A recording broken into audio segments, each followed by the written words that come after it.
رسولا صلى اللهم صل على محمد وآل محمد. رحم الله من قرأ سورة الفاتحة.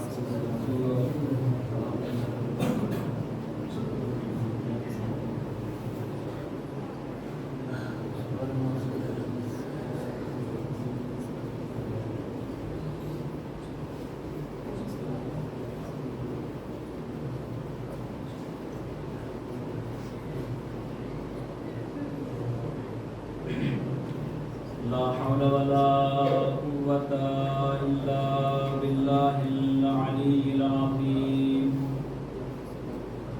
أعوذ بالله من الشيطان الرجيم. بسم الله الرحمن الرحيم. الحمد لله رب العالمين والصلاة والسلام سيدنا ونبينا أبي القاسم مصطفى محمد. اللهم صل على محمد وآل محمد. وآله الطيبين الطاهرين المعصومين المظلومين. ولعنة الله على أعدائهم أجمعين من الآن إلى قيام يوم الدين. أما بعد فقد قال الله تبارك وتعالى في كتابه المبين وهو أصدق الصادقين وقوله الحق. بسم الله الرحمن الرحيم. يا أيها الذين آمنوا ادخلوا في السلم كافة ولا تتبعوا خطوات الشيطان إنه لكم عدو مبين.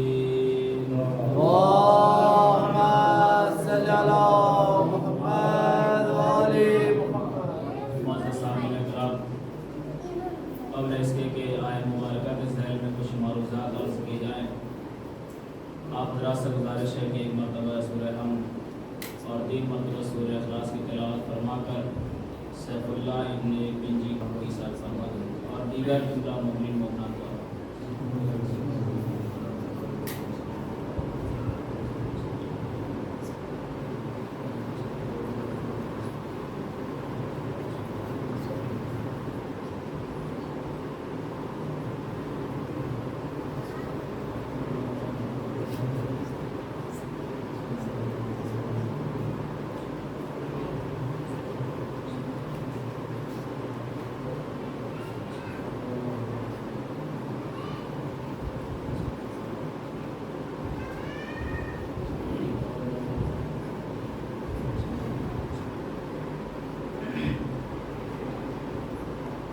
معزز سامعین اکرام،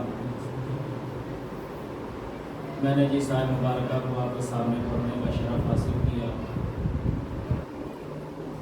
سورہ بقرہ کی آیت نمبر 208 کہ جس میں پروردگار عالم صاحبان ایمان کو اپنا مخاطب قرار دیتے ہوئے ارشاد فرماتا ہے،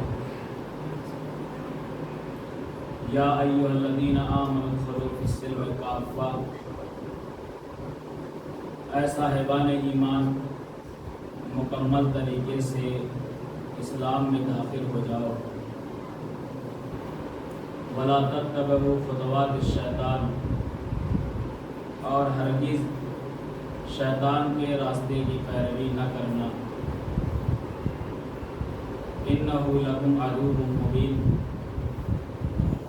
اس لیے کہ وہ شیطان تمہارا کھلا ہوا دشمن ہے، صاحبان ایمان کا کھلا ہوا دشمن ہے۔ لہذا اب ہر فرد بشر کے لیے ضروری ہے، ہر مومن کے لیے ضروری ہے کہ وہ اپنے آپ کو شیطان کے شر سے بچا کے رکھے، اس لیے کہ جتنا زیادہ وہ اپنے آپ کو شیطان کے شر سے بچائے گا، وہ خداوند عالم کے نزدیک تر ہوتا جائے گا۔ اگر کسی کو خدا کے نزدیک ہونا ہے تو اس کے لیے ضروری ہے کہ وہ اپنے آپ کو شیطان کے راستے سے بچائے اور اپنے آپ کو خدا کے راستے میں گامزن رکھے۔ اور پروردگار عالم کی پیروی کرے۔ لہذا سب سے پہلا قدم یہ ہونا چاہیے کہ اپنے دل کو، اپنے قلب کو منور کرے ایمان کے نور سے، ایمان کی روشنی سے، اس لیے کہ ہمارے جسم میں جو سب سے اہم چیز ہے، سب سے اہم جز ہے، وہ دل ہے۔ اس لیے کہ اگر دل دھڑکنا بند کر دے تو انسان کی سانس ٹوٹ جایا کرتی ہے۔ اگر انسان کا دل جو ہمیشہ خون کو پمپ کیا کرتا ہے، پورے جسم میں بھیجا کرتا ہے، اگر کسی اعضاء پر، کسی حصے پر جو دل خون بھیجتا ہے وہ وہاں تک نہ پہنچے، یا دل اتنا کمزور ہو جائے کہ وہاں تک خون کی روانی کو نہ پہنچا پائے تو وہ جسم خراب ہو جاتا ہے۔ اگر یہ دل خون کو پمپ کرنا چھوڑ دے، دماغ تک بھیجنا چھوڑ دے تو انسان کا دماغ بھی خراب ہو جاتا ہے، اور یہ شخص موت کے گھاٹ اتر جاتا ہے۔ اور جس جگہ پر بھی خون نہیں پہنچتا یا پھر خون کی رفتار اگر کم ہو جاتی ہے تو وہ حصہ خراب ہو جاتا ہے۔ یہ مثال تھی اس اعتبار سے کہ یہ جسم کا ظاہری کام ہے۔ اگر جسم اپنا ظاہری کام، یہ دل کا ظاہری کام ہے، اگر دل اپنا ظاہری کام کرنا بند کر دے تو انسان کا جسم خراب ہو جاتا ہے۔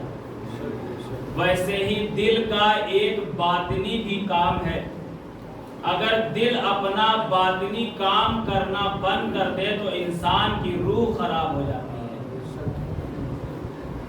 لہذا اب ضروری ہے کہ دل میں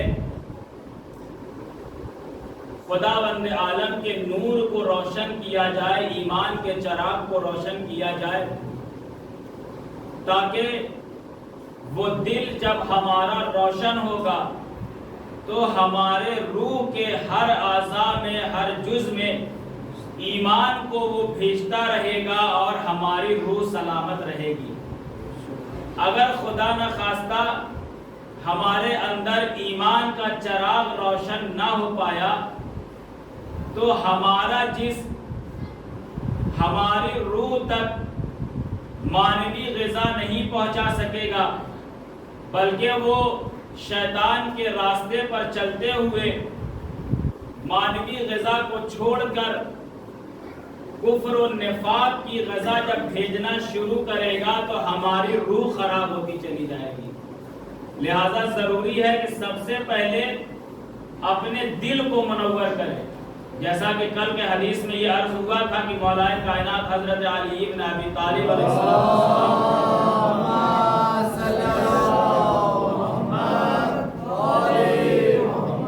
یہ بات بیان کی تھی کہ مولا کائنات سے کسی نے یہ بات پوچھی تھی کہ آپ کو اتنا بڑا مقام کیوں ملا، کس طریقے سے آپ کو اتنا بلند رتبہ ملا؟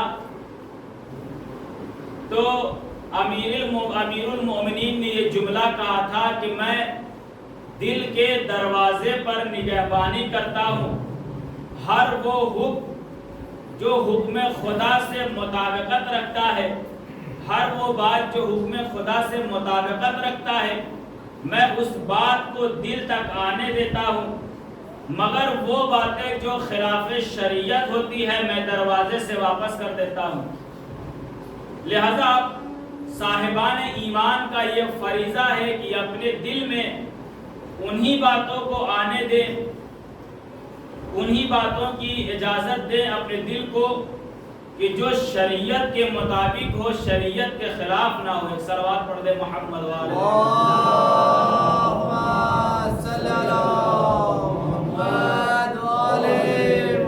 اس لیے کہ دل کا منور ہونا بہت ضروری ہے۔ ایک عالم دین ایک راستے سے گزر رہے تھے، دیکھا ایک شخص ہے جو زار و قطار رو رہا ہے، گریہ وزاری کر رہا ہے۔ اب وہ عالم دین پاس میں پہنچے ہیں، پہنچنے کے بعد یہ سوال کیا کہ تم گریہ کیوں کر رہے ہو؟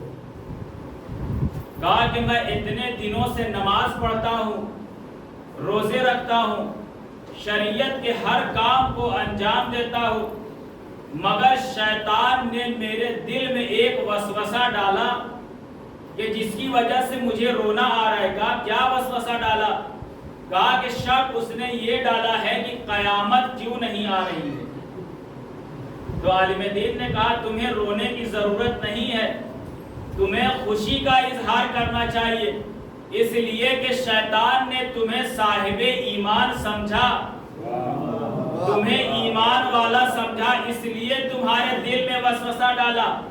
اب ذرا گناہگاروں کو دیکھ لیجئے، دن بھر گناہ کرتے رہتے ہیں، ایک بار وسوسہ نہیں ہوتا قیامت آنے والی ہے یا نہیں آنے والی ہے۔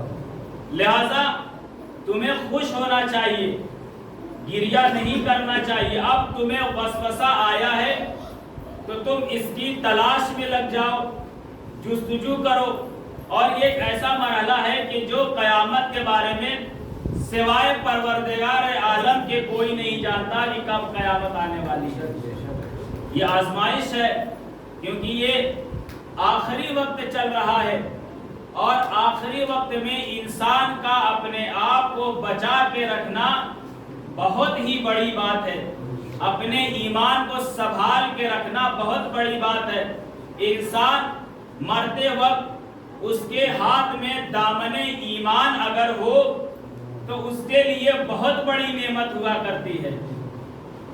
لہذا اگر وہ چاہتا ہے کہ اس کے ہاتھ میں دامن ایمان باقی رہے تو اس کو چاہیے کہ پروردگار عالم نے جن کی اطاعت کو واجب قرار دیا ہے ان کی اطاعت کرے، اللہ کی اطاعت کرے، رسول کی اطاعت کرے، صاحبان امر کی اطاعت کرے، ان کی اطاعت نہ کرے جو گمراہی کے راستے پر لے کے جاتے ہوں، جو انسان کو کفر اور نفاق کی طرف لے کے جاتے ہو۔ ہماری گفتگو اسی موضوع پر تھی، ہماری بحث اسی ضمن میں شروع ہے کہ سب سے پہلے ایک صاحب ایمان کو چاہیے کہ وہ کسی کافر کی اطاعت نہ کرے۔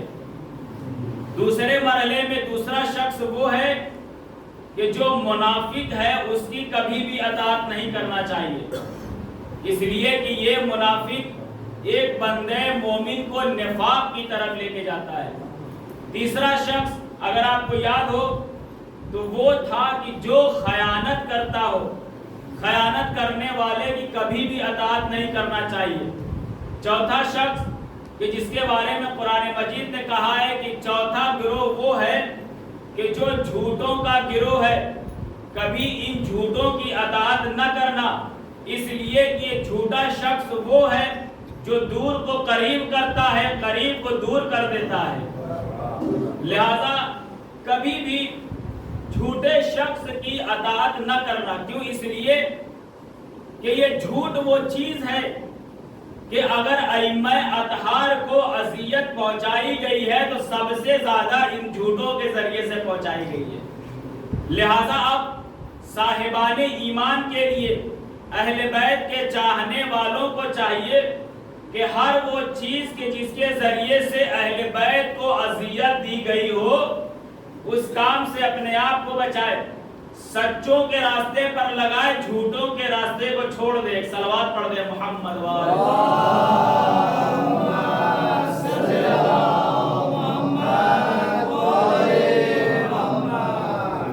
سچوں کی اطاعت کرے، کیونکہ سچے لوگ ہی ہیں جو کامیابی کے راستے تک لے جائیں گے، جھوٹے لوگ آپ کو جہنم کے دہانے تک پہنچا کے چھوڑ دیں گے۔ اب اگر دیکھا جائے تو جتنا زیادہ اہل بیت اطہار کو اذیت پہنچائی گئی ہے وہ جھوٹ کے ذریعے سے پہنچائی گئی ہے۔ ہمیشہ بہتان باندھا گیا ہے، ہر وہ چیز کہ جس کے ذریعے سے اہل بیت کو نقصان پہنچایا جا سکتا تھا اس کے ذریعے سے سہارا لیا گیا ہے۔ شام کا ماحول دیکھیے کیا ہے کہ سب سے پہلے وہاں پہ جھوٹ یہ پھیلایا گیا کہ علی کتنا ہی بڑا ظالم و جابر ہے۔ کیا کام کیا تھا امیر شام نے؟ صبح کے وقت بچوں کے ہاتھ میں کھلونے دیتا تھا. کیا کہہ کے دیتا تھا؟ یہ امیر شام کی طرف سے کھلونا دیا گیا ہے. یا پھر ایک روایت میں یہ ہے کہ بکری کے بچوں کو، جو چھوٹے چھوٹے بچے ہوتے ہیں کہ جن سے بچے کھیلنا پسند کرتے ہیں، وہ بچے لوگوں کے گھر بھیجتا تھا تاکہ بچے کھیلے. نام کیا دیا جاتا تھا کہ امیر شام نے دیا ہے. مگر جب شام کا وقت ہوتا تھا تو وہی بچے کھلونے ان سے چھین لیے جاتے تھے. اور کون سی جھوٹی بات کہی جاتی تھی کہ وہ جو علی کوفے میں رہتا ہے وہ آیا تھا، وہی سارے وسائل کو لے کے چلا گیا. لہذا اب کیا ہوا کہ نفرت بچوں کے دل و دماغ میں ڈالی جا رہی ہے تاکہ بچہ جب بڑا ہو جائے تو اس کے دل میں نفرت پیدا ہو اور وہ علی کا دشمن ہو جائے. ماں کی گود سے اس نے تربیت کرنا شروع کر دی کہ بچہ دشمن اہل بیت بن جائے. مگر تاریخ گواہ ہے کہ 1000 کوششیں کی گئی اہل بیت کے بدنام کرنے کے لیے. یہ سوچتے تھے کہ ہم ان کو بدنام کر کے ہم عزت دار ہو جائیں گے، مگر اس کو یہ نہیں معلوم تھا کہ جس کی عزت کی ضمانت خود خدا نے لے رکھی ہو، اگر پوری دنیا مل کے ذلیل کرنا چاہے تو ذلیل کرنے والا تو ذلیل ہو سکتا ہے، مگر جس کی ضمانت اللہ نے لی ہو اسے کوئی ذلیل نہیں کر سکتا. ایک صلوات پڑھ دے محمد والے محمد.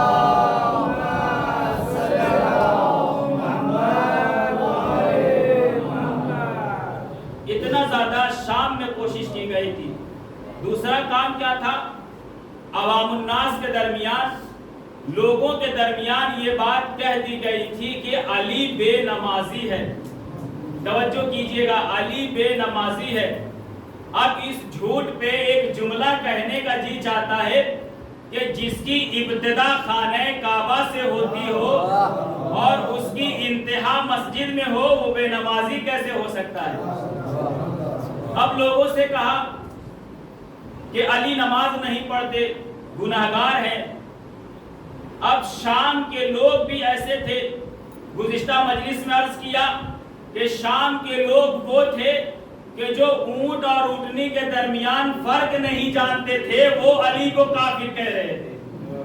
کیسے لوگوں کے ذہنوں میں یہ بات ڈالی گئی تھی کہ علی بے نمازی ہے.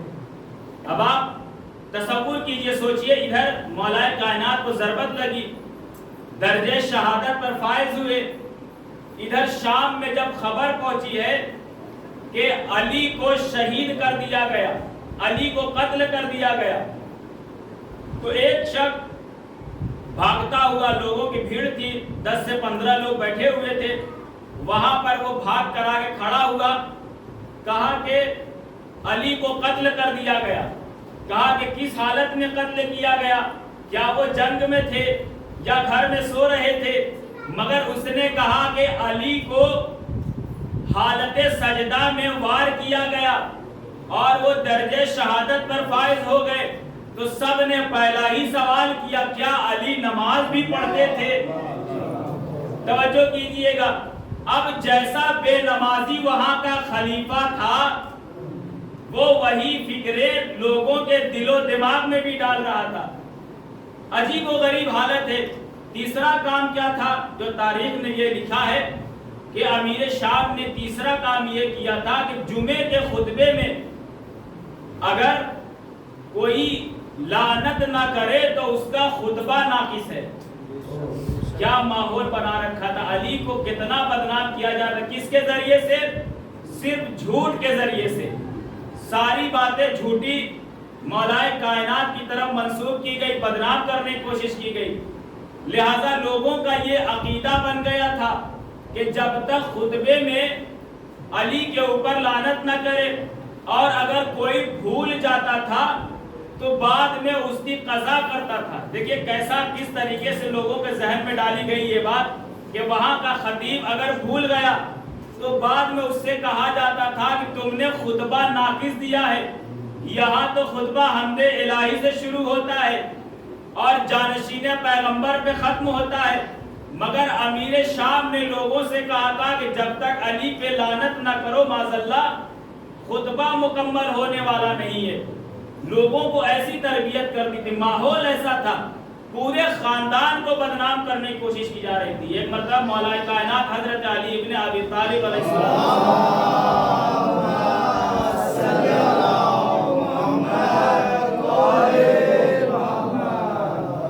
ایک مقام سے مولا کائنات گزر رہے تھے. ایک شخص آگے بڑھا, آگے بڑھنے کے بعد کہتا ہے کہ مجھے آپ سے ایک سوال کرنا ہے. کہا کہ تمہارا کون سا سوال ہے؟ کہا کہ میرا سوال یہ ہے کہ آپ امیر المومنین ہیں, آپ جنت میں جائیں گے, مگر ابو طالب جو سوچ ابھی بھی رائج ہے کہ ابو طالب خاکم بے دہن جہنم میں جائیں گے. یہ کیسے ممکن ہے کہ بیٹا جنت میں جائے باپ جہنم میں جائے؟ مولا کائنات نے بے ساختہ ایک جملہ کہا کہ پروردگار عالم نے, خدا کی قسم پروردگار عالم نے ابو طالب کو اتنا اختیار دیا ہے, اگر وہ چاہیں تو پوری دنیا والوں کی شفاعت کر سکتے ہیں. جو پوری دنیا کی شفاعت کر سکتا ہو وہ جہنم میں کیسے جا سکتا ہے؟ دوسری بات یہ ہے کہ جب بیٹا قسیم النار والجنہ ہے, جو لوگوں کے لیے جنت اور جہنم کا فیصلہ کرنے والا ہے, اس کا باپ بھلا جہنم میں کیسے جا سکتا ہے؟ ایک صلوات پڑھ دے محمد والے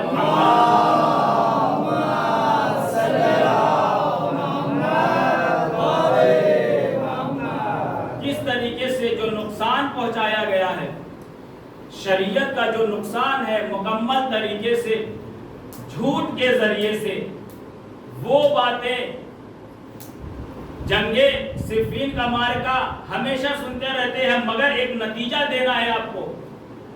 جب جناب حمزہ کو شہید کر دیا گیا, جناب عمار کو جنگ صفین میں شہید کیا گیا, تو اس وقت لوگوں کے درمیان حدیث رائج ہو گئی کہ رسول خدا نے کہا تھا کہ اس کو باغی قوم قتل کرے گی, اور رسول نے یہ بھی کہا تھا کہ سمیہ جس کے ساتھ ہو, یہاں سمیہ سے مراد عمار یاسر ہے, کہا کہ سمیہ جس کے ساتھ ہو وہ حق پر ہے. ایک دوسری حدیث یہ بھی تھی, تیسری حدیث یہ تھی کہ اے عمار تمہاری آخری غذا دودھ ہوگی, لہذا عمار نے اس جنگ میں دودھ پیا تھا, اس کے بعد سے شہادت ہوئی. بس نتیجہ دینا ہے آپ لوگوں کو. مگر جب امریاس آیا, اس نے اپنی چال بازی کی اور اپنی مکاری سے کام لیا. مکاری سے کام لینے کے بعد سب علی کے مخالف, جو علی کے موافق تھے, علی کے چاہنے والے تھے, اب مولا کائنات کے مخالف ہو گئے, علی کے مقابل میں کھڑے ہو گئے. یہ سارا ماجرا جانتے ہیں آپ. امیر شام اپنے دربار میں موجود ہے. امریاس کے دو بیٹے, ایک بیٹا وہ ہے کہ جو بالکل امریاس جیسا ہے, جس کے اندر ایمان کی روشنی نہیں پائی جاتی, مگر امریاس کا ایک دوسرا بیٹا ہے, تاریخ نے اس کا نام عبداللہ لکھا ہے, تاریخ نے نام عبداللہ لکھا ہے. اب امریاس بیٹھا ہے, امیر شام بیٹھا ہوئے ہے, محفل چل رہی ہے, اب لوگ اپنی باتیں کہہ رہے ہیں, علی کی توہین کر رہے ہیں, جنگ صفین کے مارگے پہ واہوائی لی جا رہی ہے, علی کی توہین کی جا رہی ہے. بس جیسے ہی ایک فقرہ یہ کہا کہ علی عمار کو لائے اور ہم نے قتل کیا, مگر الزام علی پہ لگایا, اگر علی عمار کو نہ لاتے تو قتل نہ ہوتے, اس لیے کہ علی جب عمار کو لائے ہیں, لانے کے بعد دشمن کے حوالے کیا, ہمارے حوالے کیا, لہٰذا عمار شہید ہو گئے. اس پر عبداللہ نے کہا کیا تمہاری یہی سوچ ہے, کیا تم لوگ یہی سوچتے ہو؟ اگر تم یہ سوچتے ہو تو مجھے یہ بھی کہنا پڑے گا کہ جنگ احد میں حمزہ کے قاتل رسول خدا تھے, اس لیے کہ رسول خدا حمزہ کو لے کر آئے تھے. اگر رسول خدا نہ لاتے, مشرکین کے حوالے نہ کرتے, تو حمزہ کا خون نہ بہایا جاتا. اب جیسے ہی یہ جملہ کہا ہے, امیر شام خود کو